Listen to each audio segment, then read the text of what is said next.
105 years ago, in the first week of November, one of the most drastic resolutions was passed that continues to impact the ummah and has changed the course of global history.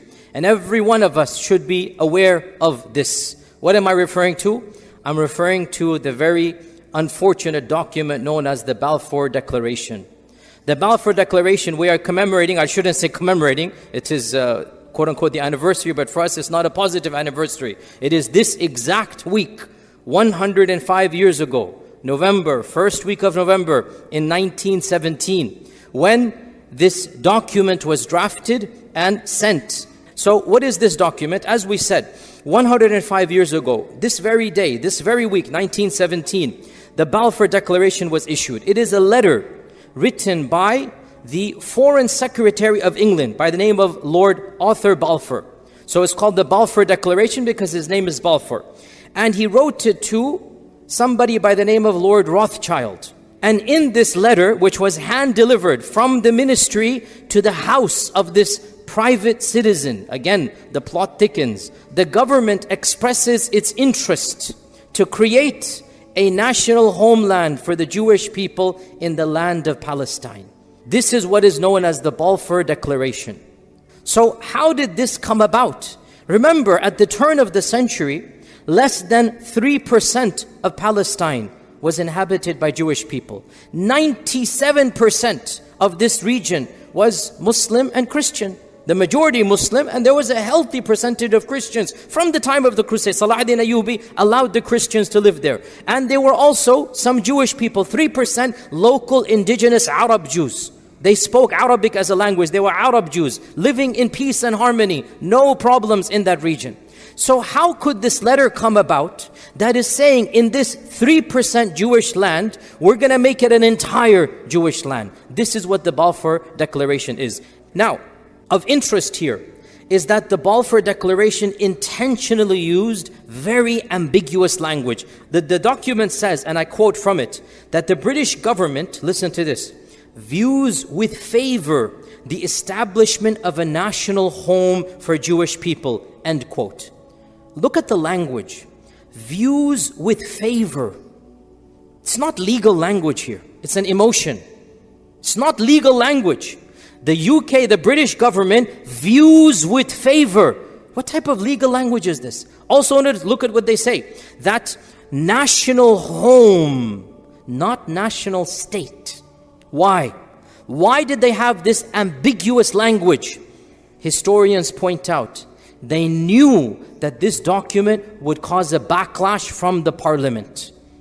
They knew that if they're going to say to the world that we're going to create a Jewish nation, a state, it's going to cause problems. So they didn't say, the Balfour Declaration does not state that England is going to establish a country. No, look at it. Views with favor, national home, purposely ambiguous, right?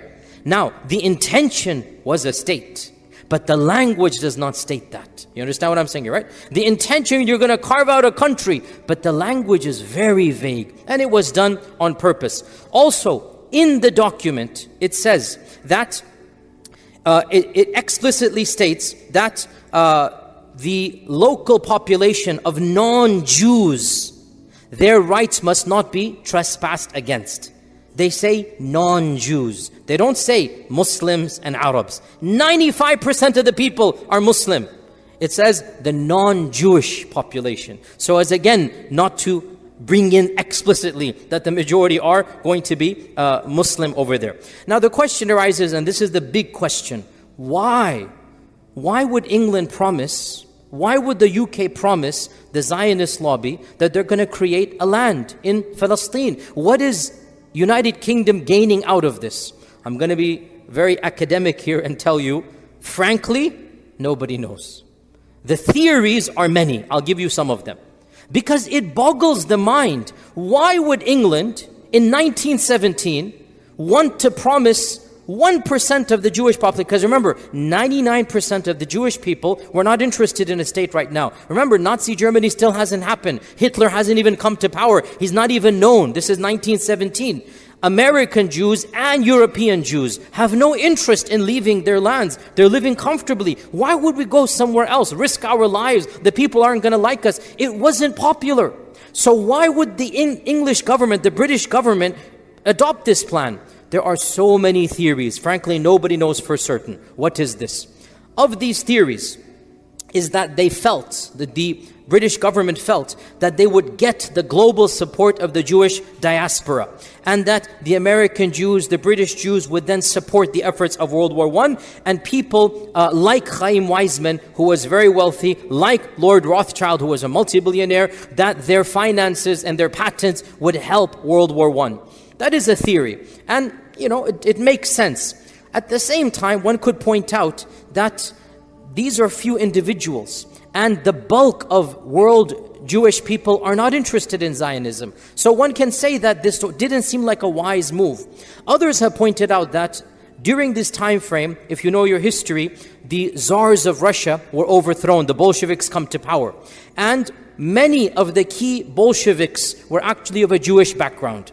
So another theory, England wanted to appease the Russians by this. They're worried about this new power. They're not sure, will the Bolsheviks side with them or against them? So this is a theory. Allah knows best. A third theory is that they wanted to appease to the German Jews. So we have the American Jews, the British Jews, the German Jews, the Russian Jews. The German Jews under Wilhelm III, the Kaiser Wilhelm III. So at this time, remember, there is no Nazi party in Germany. This is 1917. German Jewish people, by and large, are living comfortable lives. So their support is for the Kaiser, which is the German side. They feel, maybe the British feel, if we give them Palestine, they might support us. All of these are theories. I'm going to conclude with the fourth one, which probably makes the most sense. In the end of the day, to this day, historians are scratching their heads. Why would England do this, right? I'm going to conclude with the fourth one, and that is, they're not actually making an appeal to the World Jewish Federations at all. Actually, their appeal is to Christians, and to Christians who sympathize with Zionism, and in particular, to this country that we are living in right here. Because America had not yet entered the war. And Christian Zionism, what is Christian Zionism? Christian Zionism is exactly what it is. These are people of a Christian background who, for religious reasons, want the creation of Israel because they think it's going to expedite the coming of Jesus Christ, right? And this movement was now spreading in America. So a fourth theory is that this Balfour Declaration is actually meant to tip the scales of Christians here in America. And the administration here was, and still is, full of Christian Zionists. As you're aware, Trump appeals to them all the time. Remember, he moved the capital to Jerusalem. Why did he do this? For the Christian Zionist base, right?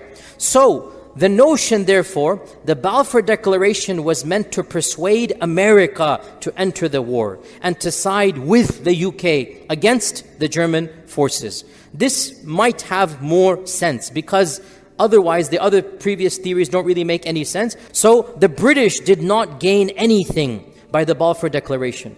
On the contrary, it created a set of problems that we are dealing with to this day. Because of the Balfour Declaration, more and more people were allowed to immigrate to Palestine. And they were immigrating so fast that even England had to stop the quota and say no more immigration.